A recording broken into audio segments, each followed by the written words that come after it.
Hello students, welcome to Biomentors classes online.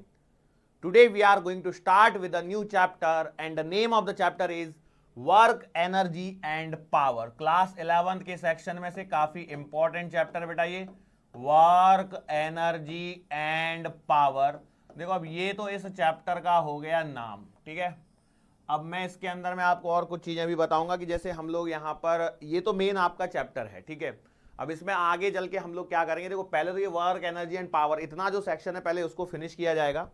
उसके बाद में इसी चैप्टर के अंदर में सब पार्ट के तौर पे हम लोगों को सर्कुलर मोशन भी पढ़ना है और इसी के अंदर में कोलिजन वाला जो सेक्शन है उसको भी हम लोग यहीं पर फिनिश करेंगे, ठीक है। तो ये कुछ चीजें हैं। अब बेसिकली क्या है कि अब इसमें भी वाद रहता है कि सर सर्कुलर मोशन का कुछ हिस्सा तो मोशन इन अ प्लेन में भी है, कुछ हिस्सा न्यूटन्स लॉज ऑफ मोशन में भी है।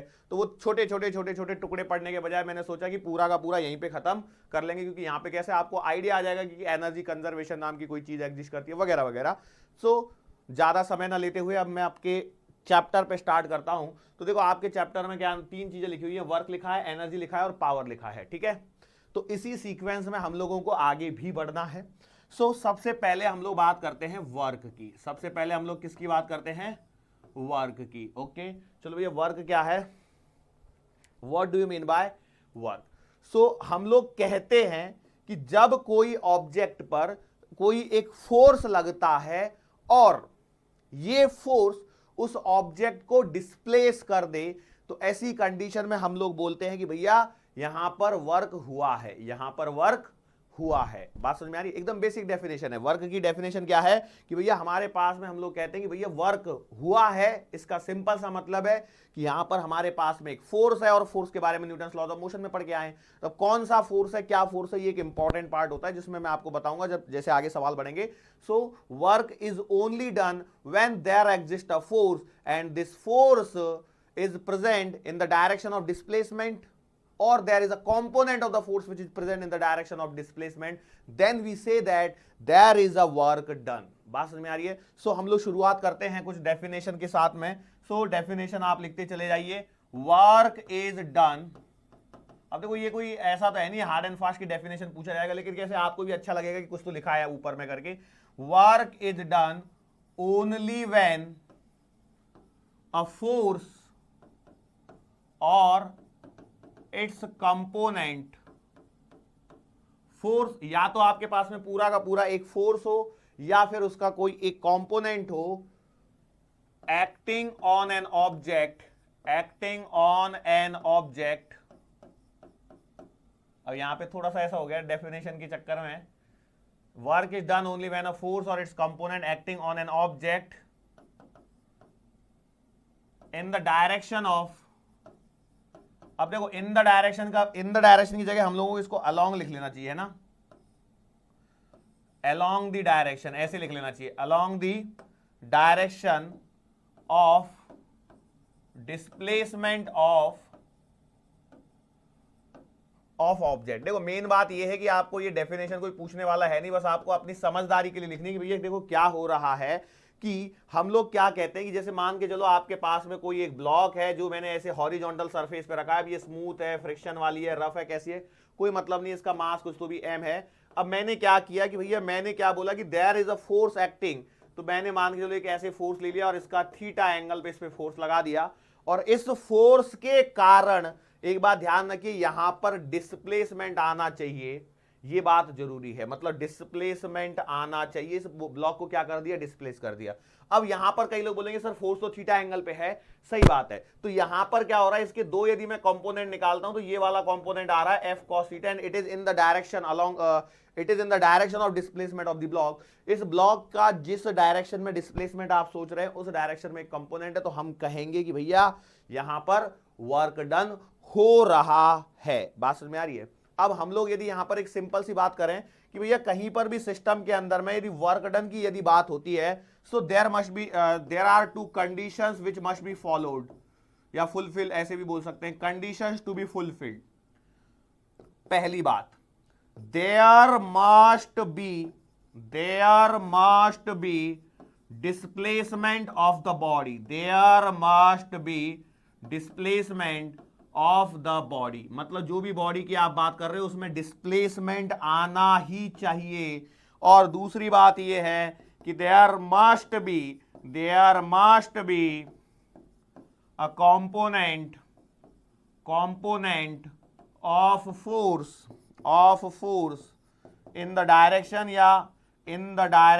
या अपोजिट भी हो सकता है। इन द डायरेक्शन को हम लोग ऐसे भी बोल सकते हैं, अपोजिट टू डिस्प्लेसमेंट भी हो तो भी चल जाता है, opposite to displacement of the body. ये दो कंडीशन है भाई साहब, ये फुलफिल होनी चाहिए, तभी हम लोग बोलेंगे कि आपका वर्क डन हो रहा है, आपका वर्क डन हो रहा है। यदि ये दो कंडीशन फुलफिल नहीं हो रही है, इसका मतलब वर्क डन क्या है, नहीं हो रहा है। वर्क डन क्या है, नहीं हो रहा। और वर्क डन नहीं हो रहा है, इसका मतलब क्या है कि भैया वर्क डन जीरो है। अच्छा, वर्क डन जीरो हो सकता है क्या? यस हो सकता है, मैं इस पे आगे चर्चा करता हूं, जस्ट थोड़ा सा इंतजार कीजिए। मैं उम्मीद करता हूं इतना सब आपने लिख लिया होगा। अब देखो, फिजिक्स पॉइंट ऑफ व्यू से यदि हम लोग बात करें, फिजिक्स पॉइंट ऑफ व्यू से वर्क डन को डिफाइन किया गया है, वर्क डन को डिफाइन किया गया है dot product of force and displacement.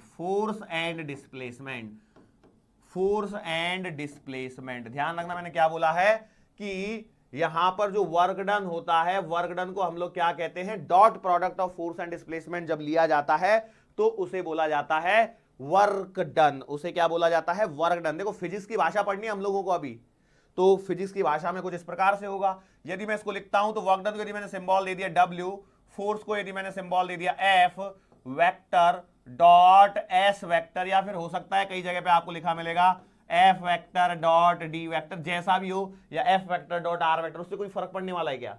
Main point तो वही है ना, फोर्स एंड डिस्प्लेसमेंट का डॉट प्रोडक्ट लेना है। मैं बोला ठीक बात है। चलो अब इसको थोड़ा सा आगे इलेबोरेट करता हूं, तो मैं लिख सकता हूं W बराबर F वेक्टर का मैग्नीट्यूड S वेक्टर का मैग्नीट्यूड और cos theta, where theta is the angle between the force and the displacement, where theta is the angle between the force and the displacement। अब देखो, मैं इसको यदि ऐसे लिख दूं, मान के चलो मैंने ऐसे मान लिया, कैसे मान लिया, लेट्स से ऐसे मैंने मान लिया कि भैया F वेक्टर का मैग्नीट्यूड जो है वो F के बराबर हो जाए और S वेक्टर का जो मैग्नीट्यूड है वो S के बराबर हो जाए, तो इस केस में मैं लिख सकता हूं W can be written as F S cos theta. Yes or no? मैंने बोला बिल्कुल सही बात है। इसको थोड़ा सा अरेंज करके यदि मैं लिखना चाहता हूं तो मैं इसे लिख सकता हूं W बराबर F cos theta into S. तो यहां से देखो, वो जो हम बात कर रहे थे ना कि फोर्स का एक कंपोनेंट डिस्प्लेसमेंट की डायरेक्शन में होना चाहिए, तो इसीलिए यहां पर देखो एफ कॉस थीटा जो मैं बना रहा हूं,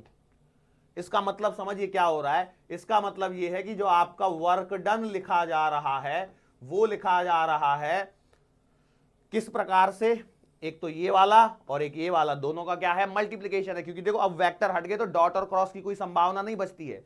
एक बार आपने वेक्टर हटा दिए तो ना तो डॉट प्रोडक्ट है ना क्रॉस प्रोडक्ट है, ये सिंपल क्या है, मल्टीप्लिकेशन है। तो हम लोग बोलेंगे वर्क डन क्या हो रहा है, फोर्स, या फिर हम लोग बोले कॉम्पोनेंट ऑफ द फोर्स।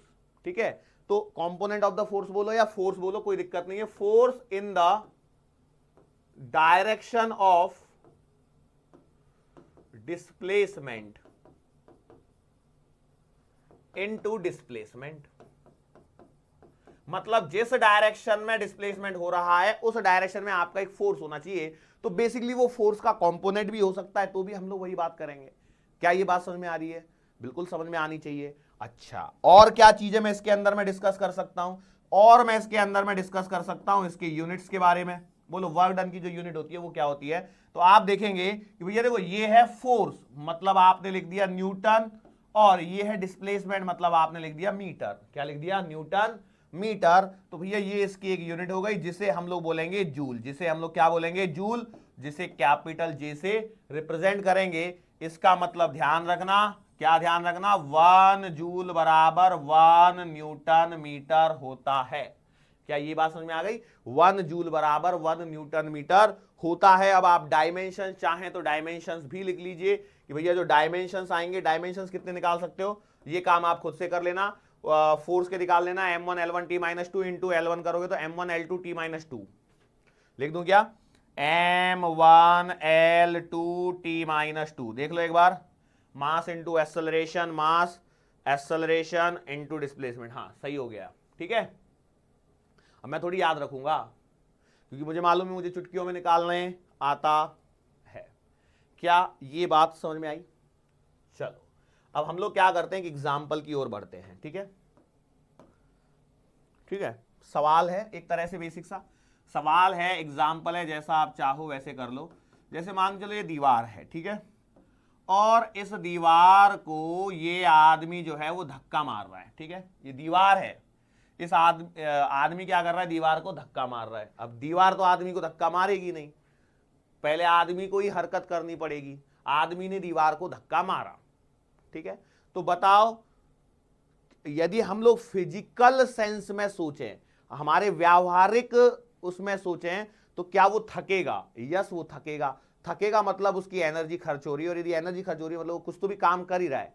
हाँ वो निरर्थक कार्य है, ये हम बोल सकते हैं कि भैया दीवार को धक्का देने से कुछ नहीं होने वाला है। जैसे आपके एरिया में कहीं ट्रक खड़ा है और आप बैठ के, दीवार तो घर में भी हो जाएगी, घर में कोई दीवार है उसको बैठ के आप जोर लगा रहे हो, ये जोर लगा के हैशा, क्या होने वाला है? दीवार सरकने वाली है? दीवार नहीं सरकने वाली है। बट क्या आप फोर्स लगा रहे हो? यस आप फोर्स लगा रहे हो।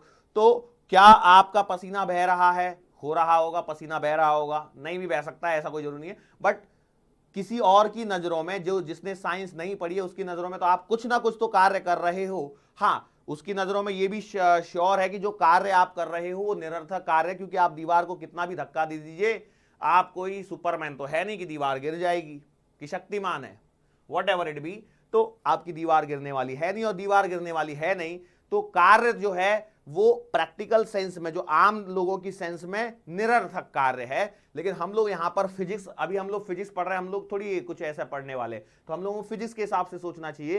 तो फिजिक्स के हिसाब से देखिए, क्या ये दीवार सरकी है? सवाल हमारे मन में यही सवाल होना चाहिए, is there any displacement of wall? इस सवाल का पहले आंसर चाहिए।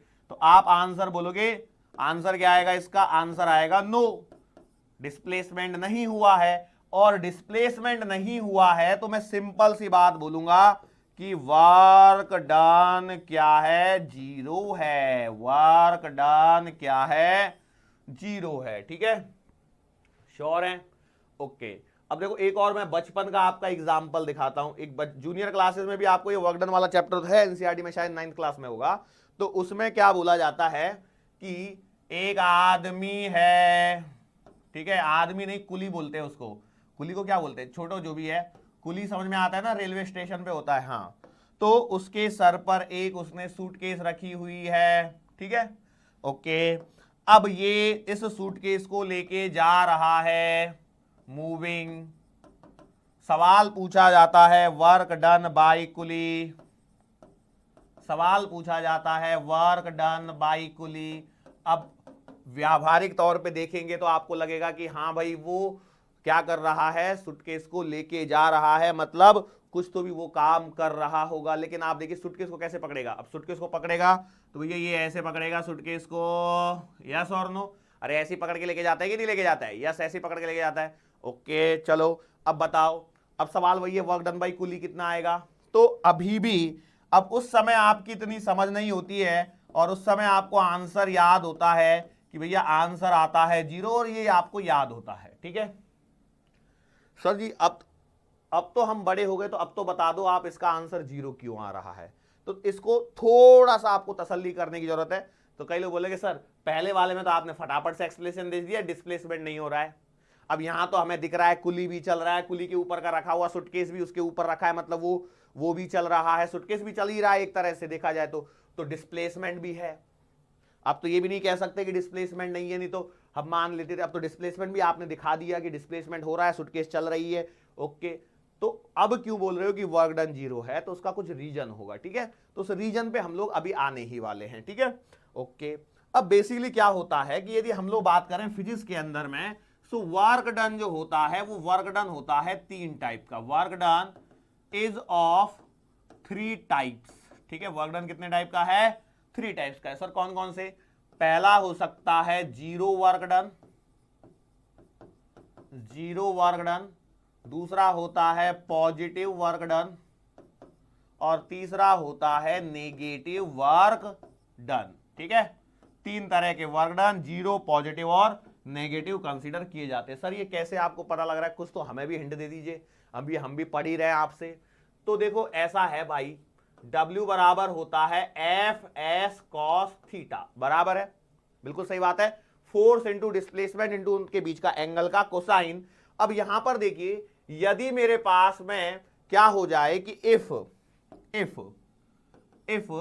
थीटा बराबर 90 डिग्री यदि मैं ले लेता हूं, थीटा कितना ले लेता हूं 90, सो it implies I can say that cos theta बराबर कॉस 90 बराबर कितना आएगा 0, और कॉस 90 0 होने के कारण W बराबर क्या आ जाता है 0 आ जाता है। क्या ये बात समझ में आई सर? ठीक है, चलो आपकी बात को मान लेते हैं। इसका मतलब यह है कि यदि थीटा 90 हो जाए, फोर्स और डिस्प्लेसमेंट का एंगल 90 डिग्री हो जाए, तो आपका वर्क डन 0 हो जाता है। अब यहां पर आप देखिए,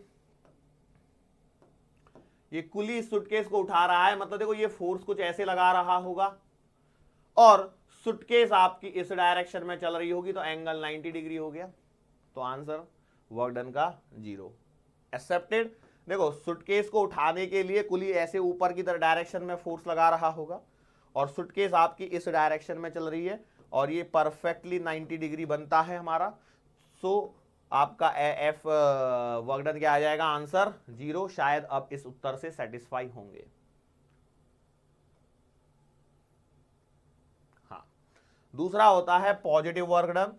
सो भैया पॉजिटिव वर्क डन की कंडीशन क्या है कि यदि आपका थीटा जो है वो लेस देन 90 डिग्री है, तो भैया cos theta will be positive, and cos theta positive होगा तो वर्क डन भी क्या आएगा पॉजिटिव ही आएगा।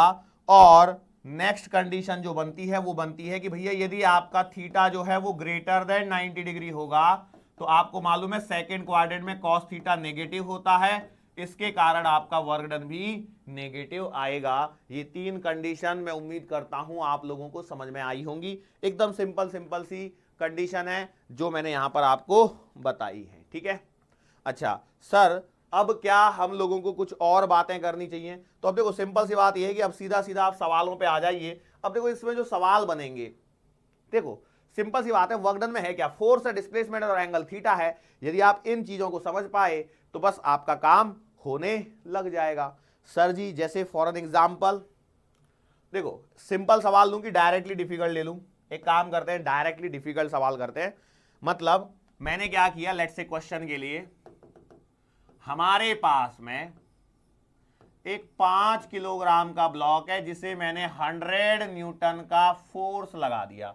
इस पे क्या कर दिया 100 न्यूटन का फोर्स लगा दिया, और यहां पर कोफिशिएंट ऑफ फ्रिक्शन भी साथ ही में ले लीजिए, जिससे क्या है ना मेरा एक ही बार में बहुत सारे सवाल होने लग जाए। ठीक है, अब ये जो 100 न्यूटन का फोर्स लगाया है, मैं इससे कर क्या रहा हूं, इससे मैंने इस ब्लॉक को स्लोली, देखो 100 न्यूटन का फोर्स लगाया ये बात तय है, लेकिन मैंने इतना स्लोली फोर्स लगाया है, या ऐसे मान लो चलो स्लोली छोड़ दो, मैंने ये बोला कि भैया ये जो ब्लॉक है ये डिस्प्लेस हो गया है, 5 केजी का जो ब्लॉक है वो इस जगह पर आ चुका है और इस समय ये 5 मीटर डिस्प्लेस हो चुका है। ठीक है, कितना डिस्प्लेस हो चुका है 5 मीटर। तो एक बात बताओ, इस ब्लॉक पर कितने फोर्सेस आपको दिख रहे हैं? बहुत सारे फोर्सेस दिख रहे होंगे।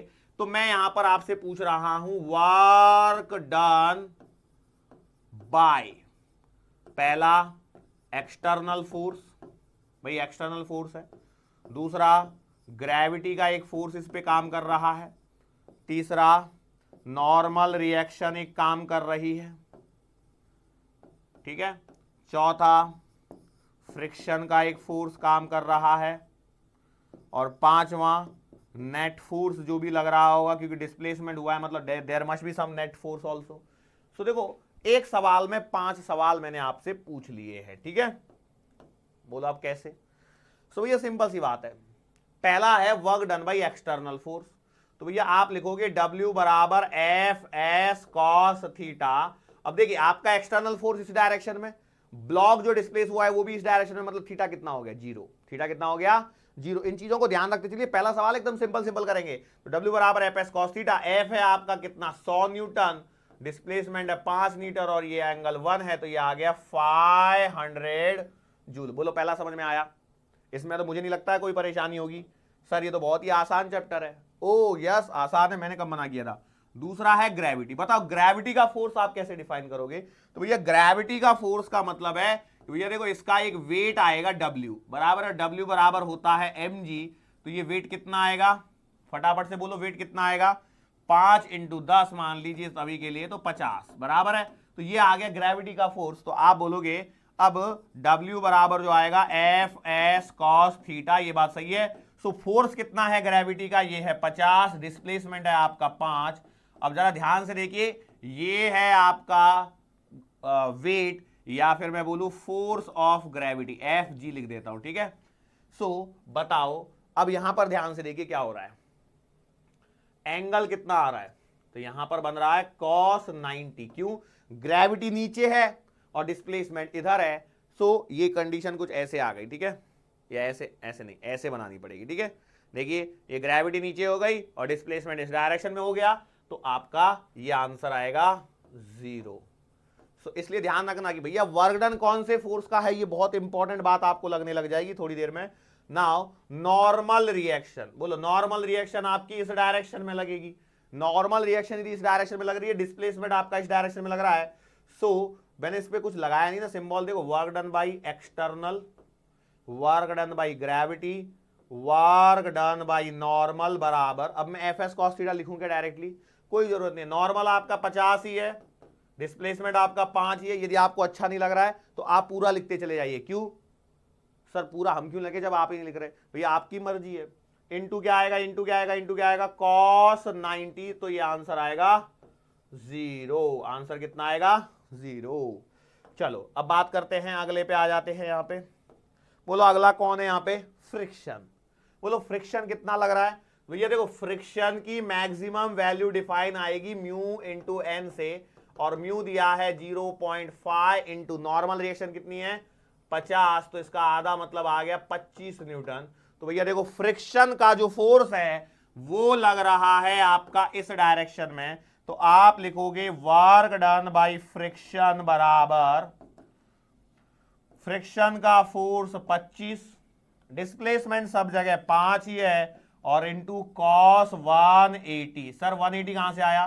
तो ध्यान से देखिए, फ्रिक्शन का फोर्स इस डायरेक्शन में लग रहा है लेकिन डिस्प्लेसमेंट तो अभी भी इसी डायरेक्शन में है, तो ये आपके पास में cos 180 तो -1 आ गया। एक सिंपल सी बात समझ लीजिए। अब इस बार से आगे के लिए बार बार नहीं लिखना पड़ेगा। अब यहाँ पे चाहे तो आप नोटबुक में लिख लीजिए, हालांकि लिखने की जरूरत नहीं, क्योंकि धीरे धीरे 1-2 सवाल और करोगे तो प्रैक्टिस से अपने को आपको अपने आप याद भी हो जाएगा। वो ये है कि फोर्स और डिस्प्लेसमेंट की डायरेक्शन अपोजिट होती है तो वर्क डन नेगेटिव होता है। अच्छा ये तो हमने किया भी होगा ना। अच्छा मैंने सिर्फ थीटा ग्रेटर देन 90 पे बताया है। ओके ठीक है। ओके तो कभी भी ध्यान रखना फोर्स और डिस्प्लेसमेंट अपोजिट है तो हमेशा माइनस ही आएगा, और -1 आता है तो इसलिए टेंशन लेने की जरूरत है नहीं।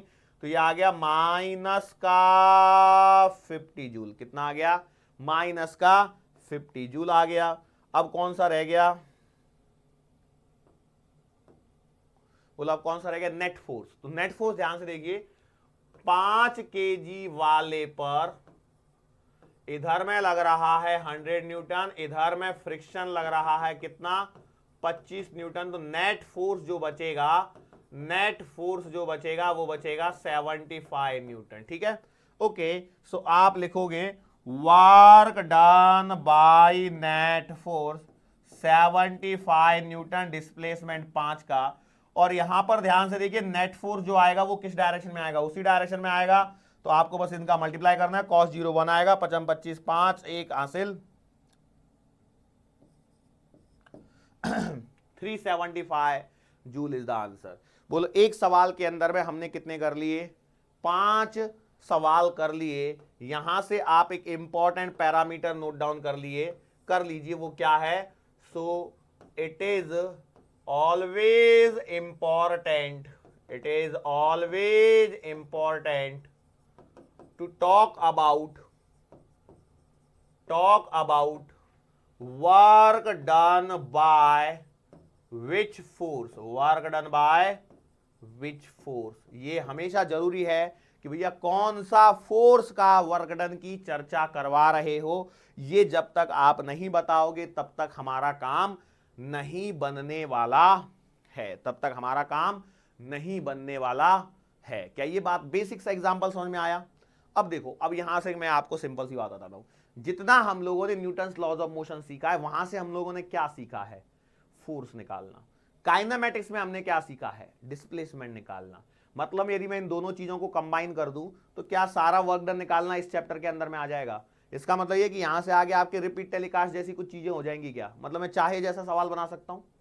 जैसे मान के चलो मैं प्रोजेक्टाइल से रिलेटेड सवाल बनवाना चाहता था, यहां पे मान के चलो, मैं दे नहीं रहा हूं, जस्ट एक एग्जांपल के तौर पे।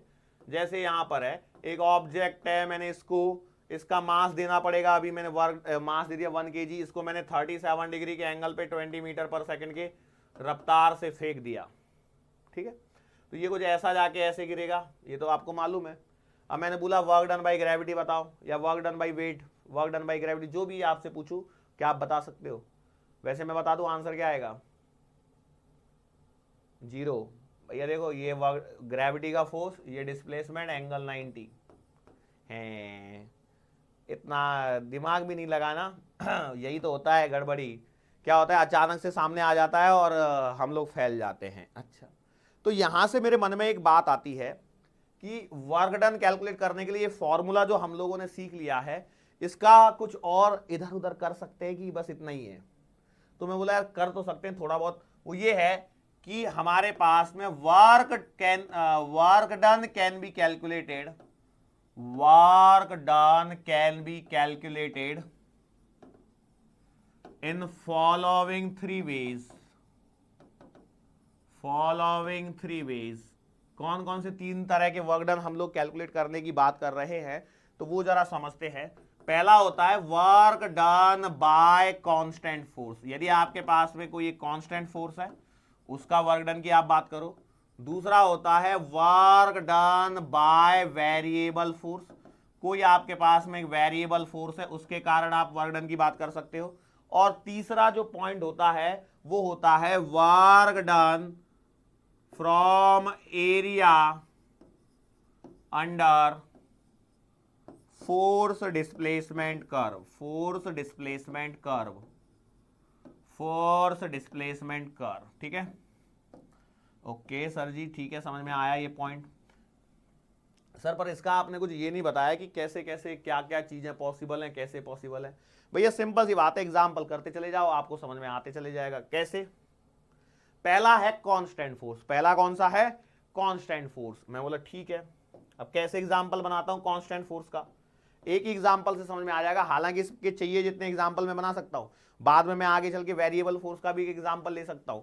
अब वो सारी चीजें तो ठीक है, एक एग्जांपल पहले सबका कर लेते हैं, जिससे क्या ना टेंशन खत्म हो जाएगी हमारा। ये है, मान के चलो एक क्वेश्चन दिया गया है, गला सूख गया जल्दी। अ फोर्स एफ वेक्टर बराबर 2i कैप प्लस का 3j कैप प्लस का 4k कैप, ये आपके पास में एक फोर्स है। एफ वेक्टर बराबर 2i cap plus 3j cap plus 4k cap displaces a particle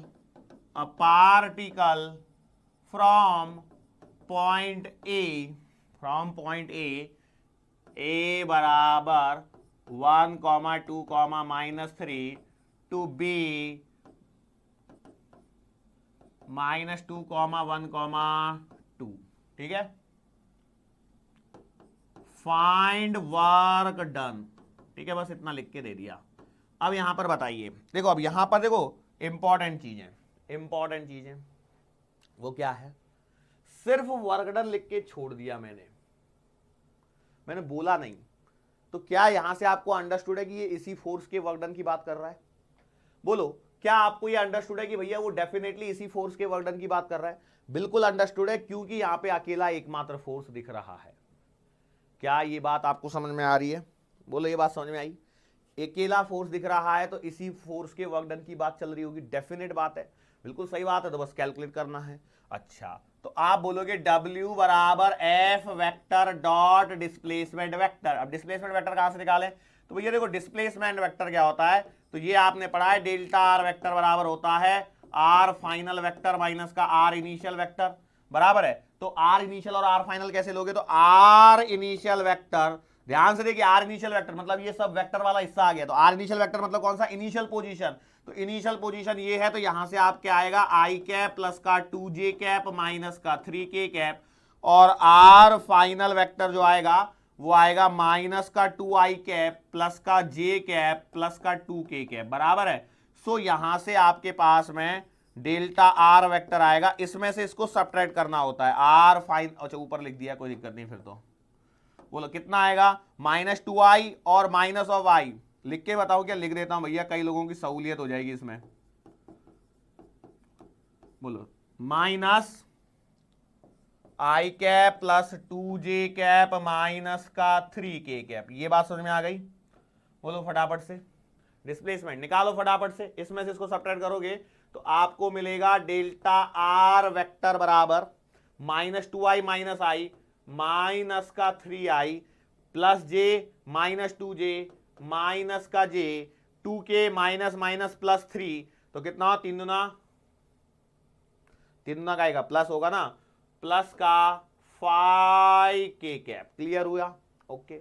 अब आपको क्या करना है, सीधा सीधी सी बात है, अब आपको वर्क डन पे बात करनी है, तो work done will be written as 2i cap plus 3j cap plus 4k cap dot minus 3i cap minus j cap plus 5k cap, so it implies W will be equals, dot product करना आता है कि भूलभाल गए अब तक, अरे dot product करना आता है कि भूलभाल गए, सर कौन सा डॉट प्रोडक्ट, ये क्या चीज होती है, ये तो हमने पहली बार सुन रहे हैं, ऐसा है क्या, बोलो क्या होता है डॉट प्रोडक्ट में, आई वाले का आई से तो 2 इंटू माइनस 3 माइनस का 6, जे वाले का जे से तो 3 इंटू माइनस 1 माइनस का 3, के वाले का के से 4 पंजे 20 प्लस का 20, सो यहां से W बराबर आएगा, 20 में से 9 गए तो 11 joule, this is the answer, खत्म, ये है। अब देखो यहां पे क्लियरली दिख रहा है आपको, फोर्स क्या है, एक कांस्टेंट है, क्यों, अब देखो ये फोर्स कांस्टेंट कैसे पता लग रहा है, एक्स वाई जेड नहीं है, टाइम नहीं है, कुछ भी तो दिया नहीं है, इसका मतलब डेफिनेटली एक फोर्स क्या है, एक कांस्टेंट नंबर है, और यदि एक कांस्टेंट नंबर है तो इसका वर्क डन आप इजीली कैलकुलेट कर सकते हैं। क्या ये बात समझ में आई, फटाफट से बोलिए। अच्छा एक काम करते, कांस्टेंट का ही आगे बढ़ाएं कि वेरिएबल वाले पे आगे चले जाएं, सर वैसे देखा जाए तो आपने 3 हेडिंग डाली है, तो एक एक तो करवा दीजिए, बाकी क्या है ना, जैसे फिर हम लोगों को समझ में आ जाएगा कि कांस्टेंट वाले में और क्या क्या करवाएंगे, वेरिएबल वाले में और कैसे कैसे करवाएंगे। सो बेसिकली देखो कांस्टेंट वाले में ऐसा है कि जितने भी न्यूटन्स लॉज ऑफ मोशन के सवाल हैं, जैसे वो पुली वगैरह वाले, मैं वो भी सवाल करवा सकता हूं आपसे, जैसे कैसे मैं बताता हूं, एक बात बताओ, मैं सिंपल सी बात करवा देता हूं, जैसे मैं एग्जाम्पल करवा नहीं रहा हूं, ये आने वाले लेक्चर में करवाऊंगा, कि आपके पास में एक पुली है, ठीक है, एक पुली है, मैंने ये लगा दी, यहां से ये एक ब्लॉक लगा दिया, यहां से एक ब्लॉक लगा दिया, मेरे को मालूम है ये 2 kg ले लिया मैंने, ये 5 kg ले लिया, इसको रेस्ट से छोड़ दिया, ठीक है। अब मैं इसमें जो सवाल पूछूंगा वो पूछूंगा कि भैया देखो ये मान लीजिए टेंशन है, अब इसमें रस्सी का नाम भी देगा, जैसे मान चलो ये ए बी रस्सी है, ठीक है। अब देखो होगा क्या, होगा ये यहां पर भी टेंशन ऐसे लग रही होगी, अब ये वाला ब्लॉक नीचे जाएगा, ये वाला ब्लॉक ऊपर जाएगा, ये बात तो तय है, यस और नो, आपने बोला सही बात है। अब जब आपने इसे रेस्ट से छोड़ोगे तो इसका आप यहां पर क्या क्या चीजें कैलकुलेट करोगे, तो टेंशन कैलकुलेट करोगे, एक एक्सेलरेशन कैलकुलेट करोगे, यस और नो। अच्छा क्या ये फ्री फॉल है, ग्रेविटी वगैरह होती है कि इसमें एक्सेलरेशन निकाला जाता है, इसका एक्सेलरेशन आपको निकाला जाता है। अब बोलेगा t बराबर 0 पे इतने हैं, तो ऐसे बोलेगा find work done by tension, find work done by tension in 2 second. अब देखो अब परेशानी होगी, 2 सेकेंड सर ये तो टाइम में दे दिया, अरे क्या दिक्कत है, आपको एक्सेलरेशन निकाल लिया तो s बराबर का हाफ AT² लगा दीजिए ना, डिस्प्लेसमेंट मिल जाएगा। सर फोर्स कहाँ है, भैया फोर्स टेंशन के फोर्स की बात कर रहा है वो, सीधी सी बात है। अच्छा सर वो क्या वो ग्रेविटी का आप कर सकते, अरे भैया कुछ भी पूछ ले उसमें क्या दिक्कत है, पर जब जनरली यदि पुली ब्लॉक पूछ रहा है तो वो टेंशन का ही पूछने वाला है। अब इसमें भी ये दिक्कत है, भैया इसका पूछ रहा है कि उसका पूछ रहा है, क्यों सर इससे क्या फर्क पड़ने वाला है, भैया फर्क पड़ेगा, क्यों नहीं फर्क पड़ेगा, उसका रीजन सुनिए।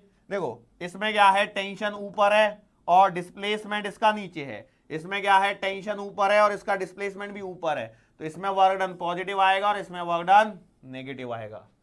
तो मैंने जस्ट एक एग्जांपल दिया है, तो ऐसे जाके आप कोशिश करना घर पे बस, ठीक है। पहले क्या है, देखो आज का लेक्चर का टाइम ड्यूरेशन जो है, उस लेक्चर के टाइम ड्यूरेशन के हिसाब से पहले मैं एक एक सवाल करवा देता हूं, वो ज्यादा जरूरी है, वो ज्यादा जरूरी क्या ये बात समझ में आई? ओके, तो हम लोग क्या करते हैं, देखो ध्यान से सुनिए। सेकेंड वाला जो पॉइंट था वो था work done by variable force वाला। Work done by variable force वाला जो एग्जाम्पल है, इस पे हम लोग चर्चा करते हैं। Work done by variable force, ऐसा फोर्स जो वेरी करे उसे हम लोग कहते हैं वेरिएबल फोर्स, और उसी वेरिएबल फोर्स का हम लोगों को चाहिए अभी वर्क डन। हाथ गंदा नहीं हुआ है, ये ऑयली ऑयली सा हो गया था, ऐसा लग रहा था कुछ तो भी है क्या, या बाल बाल था, पता नहीं क्या था, ऐसा थोड़ा सा लग रहा था। कई लोग है ना हंसने लगे होंगे, सर छोटी छोटी बातें भी आप हमें बता ही देते हो कि ऐसा हुआ था। एक्चुअली क्या था, कैमरा में आपको तो दिखेगा नहीं। अब देखो मेरे हाथ पे भी कुछ डॉट बॉट भी लग भी रहा होगा, तो कोई ऐसे भी दिखने वाला तो है नहीं आपको। देखो कितना भी आगे कर लूं मैं, दिखेगा क्या? सर आपने तो वो बुद्धा हस्त की तरह आपने हाथ आगे कर दिया। अब वो लेफ्ट होता है कि राइट होता है वो मेरे को नहीं मालूम, मैं तो बस बात कर देता हूँ कभी भी जो भी मेरे मन में आ जाती है, ठीक है। कई लोग बोलते होंगे सर ये बातें भी तो जरूरी है। आप देखो सर, आप अपने आप को देखो, आप कुछ भी बातें नहीं करते हो हमसे लेक्चर में, और औरों को भी थोड़ा सा देखो। सर बहुत बड़ी बड़ी बातें करी जाती हैं, हम 1 घंटे के लेक्चर में कब हवा हो जाता है लेक्चर पता ही नहीं चलता, इतनी प्यारी प्यारी बातें होती है।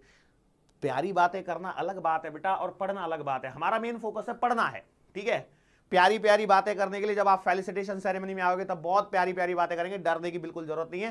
पहले सिलेक्शन श्योर कर लीजिए, उसके बाद में हम लोग वहां पे बैठ के आराम से गप लड़ाएंगे, कोई दिक्कत नहीं है। गोलगप्पे खाते खाते भी गप लड़ा लेंगे, कोई दिक्कत नहीं है, ठीक है। सर हमें तो पसंद ही नहीं, अरे तो मिठाई खा लेंगे कुछ तो भी। सर कितनी मिठाई खाओगे आप? 1 पीस खाओगे, 2 पीस खाओगे? यदि हमने 1 पीस भी दिया तो कितना हो जाएगा? बात तो सही है आपकी, लेकिन टेंशन मत लीजिए, आपके प्यार को मैं अपने इस बड़े से पेट में संभालूंगा। हंस लो हंस लो हंस लो, ऐसे ही हंसो, है ना? ओके। हाँ देखो मैंने क्या बोला, ये आपका कोई तो भी बॉडी है, ये आपकी कोई तो भी बॉडी है। वैसे मैं एक बात बता दूं आपको, आपका क्या बोलते हैं, जब आप डॉक्टर बन जाओगे तो आपका इस शब्द से बहुत ही वास्ता पड़ने वाला है, बॉडी। डॉक्टर बन जाओगे तो बॉडी आएगी आपके लिए, तो वो बॉडी है, पेशेंट है जो बॉडी है, उसको ट्रीट करना है ना। यही सीखा था भैया हमने मुन्ना भाई एमबीबीएस देख के, इतना ही आता है। ओके, मैंने क्या बोला, लेट्स से इस पर एक फोर्स लग रहा है एफ, इस पर क्या लग रहा है, एक फोर्स एफ लग रहा है। मैं बोला ठीक है। अब मैंने क्या बोला, मैंने यहां पे कोऑर्डिनेट सिस्टम बना दिए कुछ इस प्रकार से, एक्स वाई और जेड, ऐसे जेड एक्सिस यहां पे बना दी, ऐसे या ऐसे ले लो, चलो जेड एक्सिस ऐसे लगा दी, ठीक है। अब ये मेरा जो फोर्स है ना वो एक्स डायरेक्शन में फोर्स लग रहा है, और इस फोर्स के कारण ये बॉडी क्या हो गई, ये बॉडी ऐसे थोड़ी सी क्या हो गई, डिस्प्लेस हो गई अपनी जगह से। देखो ये इतना सा इसमें क्या आ गया, डिस्प्लेसमेंट आ गया। सेंटर टू सेंटर मार्क कर रहा हूं, यदि आप चाहें तो यहां पर भी मार्क कर सकते हैं। ये छोटा सा डिस्प्लेसमेंट आया, मैंने बोला ये छोटा सा डिस्प्लेसमेंट dx है। ये छोटा सा डिस्प्लेसमेंट क्या है, dx है। तो इस छोटे से डिस्प्लेसमेंट के लिए इस फोर्स ने जो काम किया है, वो छोटा सा जो वर्क डन आएगा, उस छोटे से वर्क डन को मैं लिखूंगा dw बराबर f डॉट dx। अब देखो यहां पे रोचक बात क्या है, रोचक बात यह है कि फोर्स और डिस्प्लेसमेंट की डायरेक्शन सेम है, मतलब मेरा f डॉट dx सिर्फ ऐसे ही रह जाएगा, क्योंकि वैसे तो वास्तविकता में cos 0 भी है, लेकिन यदि मैं इसको वेक्टर में भी डालना चाहूं तो कोई परेशानी तो है नहीं, dw बराबर f vector dot dx vector हो जाएगा। क्या ये बात समझ में आ रही है? अच्छा, जब ये बात आ ही रही है समझ में, तो एक बात सोचिए, this is the small amount of work done by this force, done by this force. अब मान के चलो ये जो फोर्स है इसे, let's say if this force moves the block from x1 to x2, then total work done क्या बन जाएगा, then total work done। तो आप बोलोगे then total work done will be equals to integration F vector dot dx vector x1 से लेकर के x2 तक, x1 से लेकर के x2 तक। क्या ये बात समझ में आ रही है? ये अच्छे से लिखूं, w बराबर इंटीग्रेशन x1 से लेकर के x2 तक f vector dot dx vector. क्या ये बात समझ में आ रही है? अच्छा, अब इसके अंदर में मैंने बोला लेट से कि भैया if we start from origin then क्या हो जाएगा, x1 will be equals to 0 and x2 will be equals to x। तो आपका जो वर्क डन लिखा जाएगा वो लिखा जाएगा 0 से लेकर के x तक f डॉट dx। क्या ये बात समझ में आ रही है? अच्छा, जब 0 से x की लिमिट होती है तो उसे लिमिट लगाओ चाहे मत लगाओ, उससे कोई फर्क नहीं पड़ता है। तो आप कह सकते हो w बराबर आ गया f dot dx, yes or no. और इंटीग्रेशन कहां गया, उसे तो भूल गए आप, यस और नो। मैंने बोला सही बात है। अब यहां से देखिए, यदि मैं, एक तो ये बात हो गई, और यदि मैं वेक्टर हटा के लिखूं तो मेरे पास में, या मैं विदा वेक्टर के भी लिखूं तो इसका मतलब क्या है, इसका मतलब है area under force displacement curve, area under force displacement curve. Sir ये तो तीसरा वाला आ गया, आप तो work done by variable force करवा रहे थे। अबे दोनों हो गए, तुम ध्यान से देखो तो सही, नजर मारो अच्छे से, लेफ्ट राइट नहीं मारने। देखो ये हो गया work done by variable force का तरीका। अब यहां पे जो भी एफ का इक्वेशन दी है उसको लिख दीजिए, उसका इंटीग्रेशन कर दीजिए विद रिस्पेक्ट टू डीएक्स। बात समझ में आ रही है? सर पहले वाले में क्यों नहीं किया, किधर गया रे? हाँ, इसमें क्यों नहीं कर रहे हो? अरे भैया इसमें डीएक्स बीएक्स की बात ही नहीं है ना, यहां तो सीधा डिस्प्लेसमेंट आपको डायरेक्टली दे रखा है, यहां पर आपको डिस्प्लेसमेंट डायरेक्टली नहीं दे रखा है, तब आपको ध्यान रखना है। क्या ये बात समझ में आई? अच्छा, इसी को थोड़ा सा यदि मैं एडवांस कर दूं तो मैं इसको सीधा सीधा लिख सकता हूं कि भैया देखो, इसको लिखा जा सकता है W बराबर इंटीग्रेशन, सॉरी ऐसे नहीं, मैं क्या बोल रहा था, सुनो ध्यान से। मैं ये कहने की कोशिश कर रहा हूं कि ये जो मैंने वर्क डन लिया है इस पर्टिकुलर इसके अंदर में यदि मैं बात करूं तो मैंने फोर्स को एक्स डायरेक्शन के अलोंग रखा है, और वर्क डन जो मैं ले रहा हूं, वर्क डन नहीं, डिस्प्लेसमेंट में जो ले रहा हूं वो एक्स डायरेक्शन के अलोंग ही तो ले रहा हूं। लेकिन क्या ये कोई जरूरी है, क्या ये कोई जरूरी है कि आपका सब कुछ ऐसा ही आएगा? कोई जरूरी नहीं है। और यदि कोई जरूरी नहीं है तो क्या मुझे ऐसा नहीं लगता है कि यदि मैं 3 डायमेंशनल ज्योमेट्री के हिसाब से पूरा सोचता हूं, 3 डायमेंशनल ज्योमेट्री के हिसाब से पूरा सोचता हूं, तो मैं इसे W बराबर integration F vector dot dr vector लिख दूं? यस, लिख सकता हूं, लिख सकता। मतलब फॉर 3 डायमेंशनल ज्योमेट्री, अभी तो सिर्फ समझाने वाली चीजें चल रही हैं, सवाल आएंगे तब आपको और अच्छे से क्लियर होगा। तो integration F vector dot dr vector, R initial vector to R final vector, yes or no, कुछ ऐसा किया जा सकता है, यस और नो? मैंने बोला सही बात है। लेट से R इनिशियल वेक्टर आपके पास में आ रहा है x1 i कैप प्लस का x2 j cap, sorry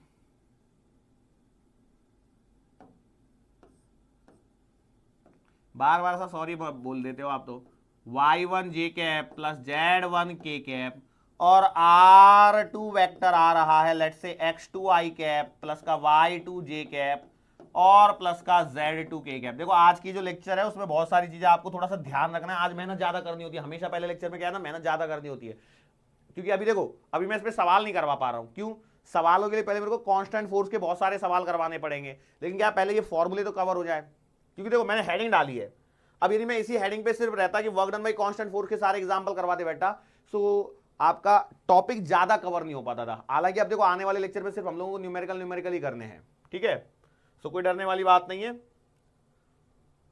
okay, सो अब इस चीज को आप लोग यहां पे रेप्लिकेट कर देते, जब मैं न्यूमेरिकल करवाऊंगा तो इस चीज को रिकॉल करवाऊंगा वापस से, तो उसकी डरने की जरूरत नहीं है। ओके, सो आप क्या कर सकते हो, इसे ऐसे लिख सकते हो, ये तो ऐसा हो गया। अब एफ वेक्टर मान के चलो, लेट से आपका एफ वेक्टर जो गिवन है वो ऐसे गिवन है, एफ एक्स आई कैप प्लस का एफ वाई जे कैप प्लस का एफ जेड के कैप, कुछ ऐसा दिया होगा। तो आपके पास में जो फाइनली वर्क डन लिखा जाएगा वो कुछ ऐसे बन जाएगा, सीधा सीधा W बराबर, देखो कैसे, इंटीग्रेशन x1 से लेकर के x2 तक fx dx plus integration y1 से लेकर के y2 तक fy dy plus integration z1 से z2 तक fz dz। Sir I cap J cap के कैप कहां गए भैया? देखो इसका और इसका डॉट प्रोडक्ट करोगे जब, तो मतलब मैं क्या बोल रहा हूं, ये जो डिस्प्लेसमेंट वेक्टर है, dr वेक्टर को भी मैं लिख देता हूं ऐसे, dr वेक्टर को लिख देता हूं dx i कैप प्लस का dy j कैप प्लस का dz k कैप। ठीक है, अब यहां से आपको क्लियर आइडिया हो गया होगा। ओके सर, वो वाली बात भी ठीक है आपकी, लेकिन आपको ऐसा नहीं लग रहा यहां पर x1 i कैप से x2 i कैप ऐसे लिखना चाहिए? अरे भैया वह लिमिट लगा रहे हो, ये कोऑर्डिनेट्स हो जाएंगे आपके, तो वहां पर मतलब ये r1 i कैप डायरेक्टली भी दिया जा सकता है या फिर ऐसे भी दिया जा सकता है भैया कोऑर्डिनेट्स हैं x1 y1 z1 और इसके दिए हुए हैं x2 y2 z2, तो ये डायरेक्टली भी दिया जा सकता है और इनडायरेक्टली भी दिया जा सकता है। तो मैंने दोनों तरह से लिख दिया है भैया, देखो ये दोनों चीजें सेम ही हैं, सो लिमिट r1 से r तक लिखनी है और उसी बेसिस पर आपका आंसर आ जाता है। क्लियर है, श्योर है? अब कई लोग बोलेंगे सर देखो यहां तो आप आर इनिशियल के ऊपर वेक्टर लगा रहे हो, यहां लगाने में आनाकानी कर रहे हो। भैया देखो आर इनिशियल वेक्टर लिख रहा हूं क्योंकि वो इनिशियल पोजीशन वेक्टर है, लेकिन x1 क्या है, तो x1 उसका x कोऑर्डिनेट है। x1 क्या है, उसका x कोऑर्डिनेट है, इसके कारण मैं इन चीजों को इस प्रकार से कह पा रहा हूं। क्या ये बात समझ में आ गई? Are you sure enough? बोलो फटाफट से। ये सारी चीजें यहां पर निकल के आती हैं। अब हम लोग क्या करते हैं, एक एक करते हुए सारे जो फोर्सेस वगैरह वाले जो सवाल है, मतलब अब यहां से आपकी हेडिंग चालू हो जाती है, वो है पहली heading work done by constant force के example. Work done by constant force के एग्जांपल्स, ये शुरू करते हैं हम लोग यहां पर। फटाफट से देखिए, मैं जैसे पहला ही सवाल आपसे लिखता हूं, आपके लिए लिखता हूं। मान के चलो एक 5 kg का ब्लॉक है, ठीक है, 5 kg का ब्लॉक है और मैंने इसे 100 न्यूटन का फोर्स लगाकर यहां से यहां तक 2 मीटर तक उठा दिया है। ठीक है, 2 मीटर तक क्या कर दिया, उठा दिया है। सो यहां पर बताना है फाइंड वर्क डन बाय, दो ही फोर्स दिख रहे हैं यहाँ पे, एक तो एक्सटर्नल फोर्स है और दूसरा कौन सा है, ग्रेविटी। फटाफट से बताओ क्या आंसर आएंगे। इसमें जीरो का स्कोप नहीं तो पता लगा इसमें भी जीरो निकाल दिया किसी ने। कोई है क्या इसमें भी जीरो निकाल रहा है? अरे भाई इसमें भी कोई जीरो निकाल सकता है क्या? ओके चलो बोलो कैसे करोगे। अरे सिंपल सी बात है, वर्क डन बराबर, पहले हम लोग एक्सटर्नल के लिए बात कर लेते, तो एक्सटर्नल फोर्स लग रहा है कितना, 100 न्यूटन का, ओके, इनटू डिस्प्लेसमेंट कितने का, 2 मीटर का, और फोर्स और डिस्प्लेसमेंट की डायरेक्शन सेम है तो इनटू 1 कर दीजिए तो 200 जूल। अच्छा, वर्क डन बाय ग्रेविटी, तो ग्रेविटी कितना काम कर रही है उस पर, फटाफट बोलो ग्रेविटी कितना काम कर रही है, जितना उसका वेट है उतना वो इस पर क्या कर रही है, काम कर रही है। तो भैया 5 किलो का मास है तो वेट कितना आ गया 50, तो आपने लिखा 50 इनटू डिस्प्लेसमेंट 2, और ध्यान से देखिए ग्रेविटी नीचे है और डिस्प्लेसमेंट ऊपर है। एक बात ध्यान रखना ये वाली चीज, ग्रेविटी के कारण जो वेट आ रहा है वो 50 न्यूटन नीचे आ रहा है और डिस्प्लेसमेंट आपका ऊपर है, दोनों अपोजिट डायरेक्शन में है। तो मैंने क्या बोला, सीधा -1 लगा दीजिए तो माइनस का 100 जूल। अच्छा एक बात बताओ, इस सवाल के अंदर में भी मैंने भूले भटके ये पूछ लिया, वर्क डन बाय वेट, बोलो क्या आंसर आएगा। भैया वर्क डन बाय वेट बराबर आएगा work done by gravity he answer आएगा, क्योंकि ग्रेविटी का जो फोर्स होता है वो वेट के बराबर ही तो होता है, क्योंकि वेट को आपने डिफाइन ही कैसे किया, कुछ इसी प्रकार से ही तो डिफाइन किया था, यस और नो। मैंने बोला बिल्कुल सही बात है। अरे बात समझ में आ रही है? देखो अब आपको आइडिया क्लियर होने लग गया होगा कि कुछ वही न्यूटन्स लॉज ऑफ मोशन जैसे जैसे सवाल बनाने लगने वाला हूं मैं धीरे धीरे, बस थोड़ा सा यहां पे ध्यान दीजिए। मैंने क्या बोला, लेट से हमारे पास में एक ब्लॉक ले लेते हैं, कितने का ले लो, 2 kg का ब्लॉक ले लिया मैंने, 10 न्यूटन का फोर्स लगा दिया, एट t बराबर 0, u बराबर 0 है, इसका मतलब क्या है, ब्लॉक इज एट रेस्ट। यहां के लिए म्यू बराबर 0 दिया है, मतलब फ्रिक्शन लेस सरफेस दे रखी है। अच्छा मैं सेम फ्रिक्शन पे भी करवाऊंगा सवाल, शायद मैंने करवा भी दिया है ना, एक सवाल फ्रिक्शन का करवा दिया था ना, करवाया नहीं करवाया, ऐसे कैसे हो गया। हाँ देखो ये रहा, ये सवाल करवा भी दिया है, सिंपल वाला सवाल था। थोड़ा सा मैं लेवल बढ़ा रहा हूं, देखो काइनेमेटिक्स इसके अंदर में एंटर करती चली जाएगी, kinematics Newton's laws of motion सब कुछ आने लगेगा। अब मैंने बोला यहां पर एंगल लगा दिया 37 डिग्री, ठीक है, कितना लगा दिया एंगल, 37 डिग्री का एंगल लगा दिया। अब सवाल में पूछा जा रहा है आपसे, find work done in 2 second, ठीक है, बस इतना ही पूछ के छोड़ दिया। देखो क्या है ना, ये आपकी कॉमन समझ को डेवलप करना है यहां पर मेरा काम। सिर्फ वर्क डन इन 2 सेकंड पूछा, तो अब आपको सोचना है किसका वर्क डन, किसका वर्क डन। बोलो कैसे करोगे।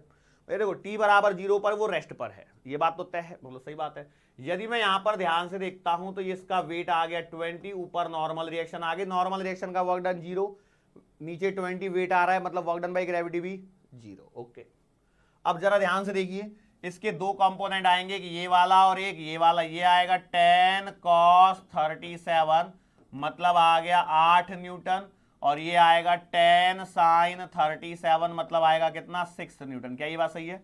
अब यहां पे दो फोर्स और आ गए आपके पास में, एक तो 8 न्यूटन वाला और एक 6 न्यूटन वाला। अब बोलो इसमें से इसको चलाना कौन चाहता है, तो 8 न्यूटन वाला चलाना चाहता है। तो भैया आपने लिख दिया वर्क डन बराबर आ गया force into displacement into cos theta. अब यहां पर देखिए फोर्स तो आपने लिख दिया 8 इंटू डिस्प्लेसमेंट कहां है, डिस्प्लेसमेंट कहां है भैया। डिस्प्लेसमेंट के लिए आपको जाना पड़ेगा काइनेमेटिक्स पे, या मैं बोलूं काइनेमेटिक्स पे जाओ या न्यूटन्स लॉज ऑफ मोशन, कैसे भी कर लो एक ही बात है, तो पुराना सब कुछ आता है। एफ नेट बराबर M A, so it implies A बराबर आएगा एफ बाई एम।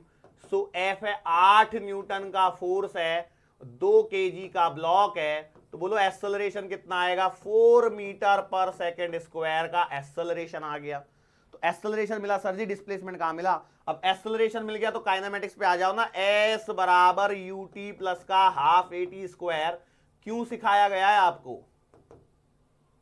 तो भैया 0 प्लस का हाफ इंटू ए मतलब 4 और कितना 2 सेकेंड मतलब 2 का स्क्वायर। तो एस बराबर आएगा 2 से 2 काट लो, 4 दूना 8 मीटर का डिस्प्लेसमेंट।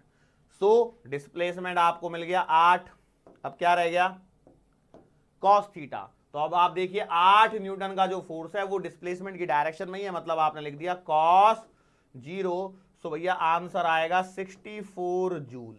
ठीक है 64 जूल। यदि गलती से मेरे से एक आध जगह न्यूटन न्यूटन भूल गया होगा तो थोड़ा माफ वाफ कर देना, हमको भी जूल है। ठीक है, यदि कहीं गलती से भूल गया होगा वर्क डन की यूनिट न्यूटन तो ध्यान रखना। ठीक है, बोलो ये सवाल समझ में आया, अरे आया कि नहीं आया, फटाफट से बोलो। अच्छा अब ध्यान से देखिए इसी सवाल को, अब देखो ये सवाल आपका कंप्लीट हो चुका है, मैं कुछ इसमें एडिशनल चीजें बता रहा हूं, जैसे कैसे ये सवाल को एग्जामिनर कैसे और घुमा सकता है। मास वास दे दिए, ठीक है,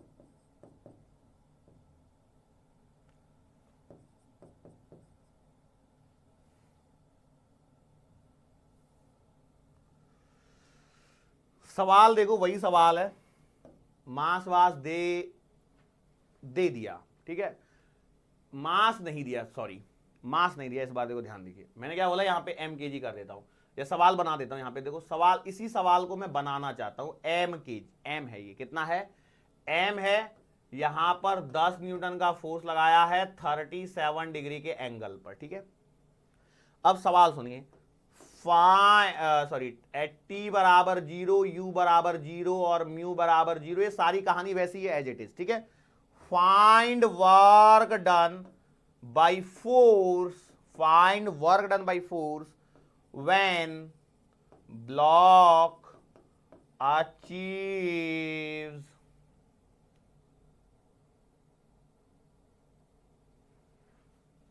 velocity of 8 metre per second. अब बोलो, अब इस सवाल में कुछ लॉजिक लगा पा रहे हो क्या, फटाफट से बोलो, अब लॉजिक लगा पा रहे हो क्या। सवाल देख लिए क्या हो गया, फोर्स तो आप निकाल लोगे, इसमें तो कोई शंका है नहीं, ये तो 10 cos 37 है, इसमें तो कोई शंका नहीं है, ये 8 न्यूटन फोर्स आपका तैयार बैठा है। डिस्प्लेसमेंट कैसे निकालोगे, डिस्प्लेसमेंट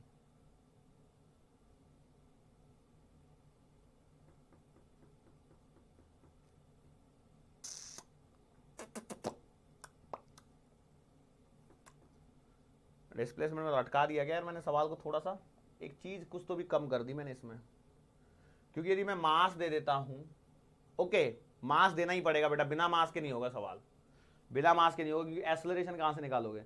तो 2 kg का मास दे दिया। अब देखो, अब बस यहां पे क्या है, टाइम नहीं दिया, इस बार क्या दे दिया था, अब देखो ये सवाल में दिया टाइम, इस सवाल में दिया है फाइनल वेलोसिटी। मतलब क्या है, सवाल तो सेम चलेगा, मतलब यहां तक एक्सेलरेशन तक तो आप सेम निकालोगे कैलकुलेशन। उसके बाद क्या है, आपको मालूम है कि फाइनल वेलोसिटी मालूम है, फाइनल वेलोसिटी मालूम है, तो v स्क्वायर बराबर का u स्क्वायर प्लस का 2as कर लीजिए। तो भैया देखो v कितना है, 8 का स्क्वायर बराबर 2 इंटू 4 इंटू एस। तो यहां से आपको सॉल्व करके s आ जाएगा कितना, 8 मीटर। मतलब बेसिकली बताओ ये सवाल वर्क एनर्जी पावर का ज्यादा है कि काइनेमेटिक्स का ज्यादा है? तो काइनेमेटिक्स का सवाल ज्यादा है, इसमें वर्क डन वाली कोई ज्यादा दिक्कत वाली बात नहीं होती है। क्या ये बात समझ में आई? श्योर है? चलो, मतलब सवालों का पैटर्न मैं समझाने की कोशिश कर रहा हूं। देखो हर सवाल मैं नहीं करवा सकता, बस मैं आपको एक बता रहा हूं, यदि मेरे सामने सवाल आता है तो मैं कुछ और क्या क्या चीजें इसमें सोच सकता हूं। ठीक है, चलो अब हम लोग आगे बढ़ते हैं सवाल में। मैंने क्या किया, लेट से एक इंक्लाइन प्लेन बना दिया, 37 डिग्री का एंगल है। तो पहले स्मूथ प्लेन पे बात कर लो, बाद में हम लोग ये वैसे वाले प्लेन लगाएंगे, फ्रिक्शन वाले। लेट से मेरे पास में 10 kg का ब्लॉक है, स्मूथ है ये क्या है, स्मूथ सरफेस है। ठीक है, कोई फोर्स नहीं लगाया। अब जब मैं इसको छोड़ दूंगा तो क्या नीचे जाएगा? बिल्कुल जाएगा। क्यों नीचे जा रहा है? ग्रेविटी खींच रही है नीचे। तो सवाल वही है, वर्क डन बाई ग्रेविटी। बताओ कितना आंसर आएगा? कई लोगों ने तुरंत पहले झटके में आंसर दे दिया, sir work done by gravity 0 आएगा क्योंकि आपने तो सिखाया था। बोला यार हाँ सिखाया तो मैं नहीं था, अब बोलना पड़ेगा, क्या करें, क्योंकि उन्होंने चीजों को ध्यान से नहीं सुना था। देखो भैया ग्रेविटी नीचे लगेगी 100 न्यूटन, क्या इसमें कोई शंका है? कोई शंका नहीं है। अच्छा ऐसे अच्छा नहीं लग रहा है तो आप ऐसे डायग्राम बना के कर सकते हो। मतलब कई लोगों को ना ऐसे ऐसा बना देते हैं डायग्राम, तो बोलते पता नहीं है क्या बना दिया सर ने। 37 डिग्री, अब तो ठीक है, 10 kg यहाँ पे नीचे लेके, एक ही सवाल है वो, बस अलग अलग बना रहा हूं मैं। बोलो यहाँ पे आएगा कितना, 100। सर वही अच्छा था, क्या दिक्कत है? अब जैसे करना है कर लो, एक कंपोनेंट इधर एक कंपोनेंट इधर, ये आएगा 100 cos 37 बराबर है, मतलब 80 न्यूटन। ये आएगा 100 sin 37, मतलब आएगा कितना, 60 न्यूटन। क्या ये बात सही है? बोलो। अरे यार इसमें एक चीज देना भूल गया मैं,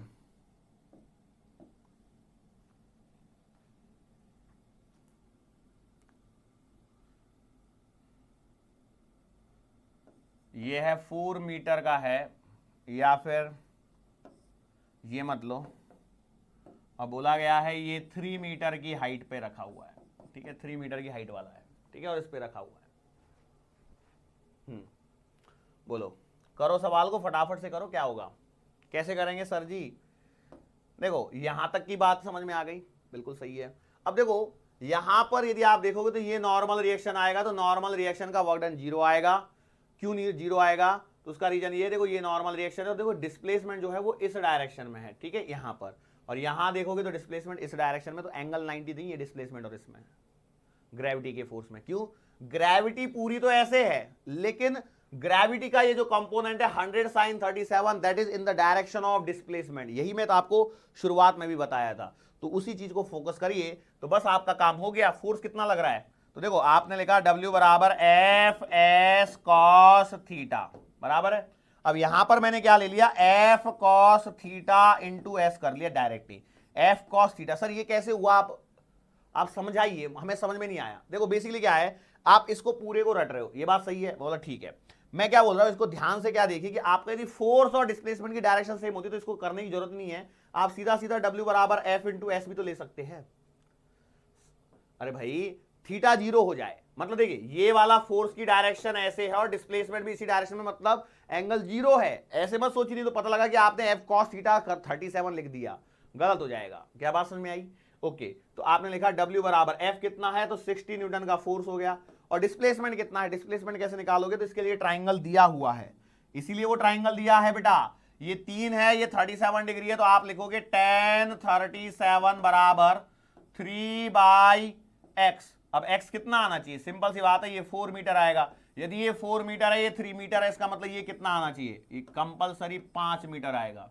राइट एंगल ट्राइंगल याद है कि नहीं? तो इसका मतलब डिस्प्लेसमेंट आएगा 5 मीटर का, तो वर्क डन आएगा कितना, 6 पंजे 30, 300 जूल। ध्यान से देखिए, अरे ये ट्राइंगल याद कीजिए, ये यदि ये एंगल 37 डिग्री का होता है, तो यदि ये साइड 3 होती है तो ये 4 होती है, और ये 3 4 होती है तो ये 5 होती है। ये सिखाया हुआ 10 37 का ट्राइंगल 3 4 5 वाला, यस और नो। सो ये इस तरह से आपने एक और सवाल कर लिया, क्लियर है? अब इसमें कुछ और अलग अलग चीजें दे सकता है, बस उसको थोड़ा सा फोकस करते चले जाइए और आपका काम होने लगेगा। अब जैसे इस देखो, इसी चीज को देने का एक और तरीका मैं यहां पे समझाता हूं। जैसे ये ट्राइंगल दिया है, ठीक है, ये ट्राइंगल दिया है, तो ये थीटा है, ये x मान लीजिए, ये y मान लीजिए, तो ये r मान लेंगे। तो यहां पर यदि साइन थीटा कितना आएगा, बोलो साइन थीटा कितना आएगा, x अपॉन r दिया, x अपॉन r आ जाएगा क्या, मतलब सही बात है। तो कई बार एग्जामिनर क्या करता है उसको जरा सुनिए। साइन थीटा बराबर x अपॉन r दिया गया है, यस और नो, मैं बोला बिल्कुल सही बात है सर जी, दो दो बार तीन तीन बार रिपीट करके फायदा क्या है। देखो मैं फायदा कुछ बताने की कोशिश कर रहा हूं। साइन थीटा बराबर एक्स बाई आर है, तो ये जो साइन थीटा बराबर एक्स बाई आर है, इसको एक अलग टर्मिनोलॉजी में दिया जाता है कभी कभी। इसका मीनिंग समझ लीजिए, इसका मतलब है कि slope is x in are, slope is x in are, इसका मतलब आपको साइन थीटा की वैल्यू दे रखी है, एक्स अपॉन आर है। ध्यान सुनिए मैं क्या बोल रहा हूं, मैंने लिखा है slope is x in are, slope is x in are, तो इसका मतलब क्या हो जाएगा, इसका मतलब हो जाएगा साइन थीटा बराबर एक्स अपॉन आर। नहीं समझ में आया, मैं आपको एक और बात बोलता हूं, स्लोप इज 3 इन 5, तो इसका मतलब है साइन थीटा बराबर 3 अपॉन 5। मैंने बोला स्लोप इज 1 इन 10, तो इसका मतलब है साइन थीटा बराबर 1 बाई 10। अब तो समझ में आया, अब तो समझ में आ गया, स्लोप इज 1 इन 10, तो साइन थीटा बराबर 1 बाई 10। मैंने लिख दिया स्लोप इज 5 इन 20, तो आप लिखोगे साइन थीटा बराबर 5 बाई 20। अब तो समझ में आ गया होगा, ये कहने का तरीका होता है। क्या ये बात समझ में आ रही है, आगे भविष्य में बहुत जगह आपको काम आ सकती है, ठीक है, श्योर है। एक और पॉइंट मैंने आपको सिखा दिया, स्लोप क्या होता है। ओके चलो, सो अभी आपने इसको देख लिया होगा, तो अब मैं आपको एक सिंपल सी बात है जो मैंने सवाल करवाया था उसको जरा मैं वापस से एक बार रिपीट कर देता हूं। ये थीटा एंगल, यहां पर यदि m मास का ब्लॉक रखा है, ये यदि आपके पास में l स्लोप की लेंथ है, so work done by gravity इस केस में आती है mgl साइन थीटा, याद रख लेना। सर ये याद कैसे रखें, करके दिखा दीजिए ना। अरे भाई देखो, ये mg, ये इसका कंपोनेंट कितना mg साइन थीटा, मतलब ये हो गया आपका फोर्स, ये है डिस्प्लेसमेंट, तो वर्क डन बाय ग्रेविटी देख लीजिए, वर्क डन बाय ग्रेविटी कितनी आएगी, mg sine theta into L, तो mgl साइन थीटा बन रहा है। वही चीज मैं आपको दो दो बार चिल्ला चिल्ला के बता चुका हूं, तो ये सीधा याद रख लेना, वर्क डन बाय ग्रेविटी, ऐसा सवाल हो उसको छोड़ दिया है तो mgl साइन थीटा आता है। अब इसमें वो स्लोप दे सकता है घुमा फिरा के, और कुछ भी प्रॉब्लम होने की जरूरत नहीं होनी चाहिए। क्या ये बात समझ में आई है, यस और नो? ओके चलो, सो आज का बेटा लेक्चर की समाप्ति अब काफी आगे निकल गई, ठीक है, कोई बात नहीं, अब रुक जाते हैं। आज के लिए बेटा हम लोग यहाँ पे रुकते हैं। आज के लेक्चर में हम लोगों ने सीखा गया, आज के लेक्चर में हम लोगों ने सीखा वर्क डन के बारे में। वर्क डन क्या होता है, फिजिक्स पॉइंट ऑफ व्यू से देखा जाए तो W बराबर फोर्स इंटू डिस्प्लेसमेंट, या फोर्स और डिस्प्लेसमेंट का डॉट प्रोडक्ट। इसमें कंडीशन क्या है भैया, डिस्प्लेसमेंट होना चाहिए और फोर्स का एक कंपोनेंट डिस्प्लेसमेंट के डायरेक्शन में होना बहुत जरूरी है। Work done can be positive, negative और जीरो। जीरो कब होता है, एंगल 90। पॉजिटिव कब होता है, जब लेस देन 90 हो, और नेगेटिव कब होता है, जब वर्क डन फोर्स और डिस्प्लेसमेंट के बीच का एंगल 90 से बड़ा हो। ये चीजें, उसके बाद में मैंने बोला कि फोर्स वर्क डन जो है किसका पूछा है, ये कैलकुलेट करना बहुत जरूरी है, किसका है ये देखना बहुत जरूरी है सवाल के अंदर में। यदि ऐसा नहीं देखोगे तो आप गड़बड़ी कर बैठोगे, ये एक ध्यान रखने वाली बात यहां पर निकल के आती है। यहां पर जो सवाल बनेंगे, जो न्यूटन्स लॉज ऑफ मोशन सवाल सीख के आए, उन्हीं सवालों का यहां पर रिपीट टेलीकास्ट ऑलमोस्ट होने वाला है बहुत जगह पर, ठीक है। तो न्यूटन्स लॉज ऑफ मोशन को एक बार वापस से रिवाइज कर लीजिए। जो सिंपल पुली ब्लॉक सिस्टम वाले सवाल है, ये स्लोप वाले सवाल है, फ्रिक्शन में जो ब्लॉक नीचे जा रहा है ऊपर जा रहा है, वही सारे सवाल है, और थोड़ा बहुत इंटीग्रेशन डिफरेंशिएशन हम लोगों को करना रहेगा, जो मैं यहाँ पे आपको सिखा दूंगा, ठीक है। डिफरेंशिएशन इंटीग्रेशन नहीं सिखाऊंगा, मतलब कैसा सवाल बनेगा वो चीजें मैं यहाँ पे आपको समझा दूंगा। तो और आगे बढ़ने पर क्या बोला है कि वर्क डन 3 तरह का होता है, by a constant force, by a variable force और एरिया अंडर ग्राफ। तो एरिया अंडर ग्राफ मैंने बता दिया है कि भैया क्या है। वर्क डन का मतलब है फोर्स और डिस्प्लेसमेंट ग्राफ के बीच का एरिया जो आएगा वो वर्क डन देगा। तो सवाल डायरेक्टली आ भी जाए तो आप कर सकते हैं, हालांकि हमको सीखना बाकी है। और वेरिएबल फोर्स आएगा तो कैसे करना है वो आपको समझा दिया, फॉर्मूला बना दिया है। हालांकि हम लोग वहां तक पहुंचे नहीं, न्यूमेरिकल्स करेंगे तब ज्यादा अच्छे से समझ में आएगा। अभी आपको थोड़ा थोड़ा सा ऐसा लगा होगा यार ये सर के ऊपर बोझ डाल दिया सर ने, लेकिन कोई दिक्कत वाली बात नहीं है, आने वाले लेक्चर में आप वो सारी चीजें बेसिकली सीख जाएंगे। ठीक है, सो आज के लिए बेटा मैं आपसे विदा लेता हूं। आज के लिए बस इतना ही, मुलाकात फिर से करेंगे आने वाले अगले लेक्चर के दरमियान। सो तब तक के लिए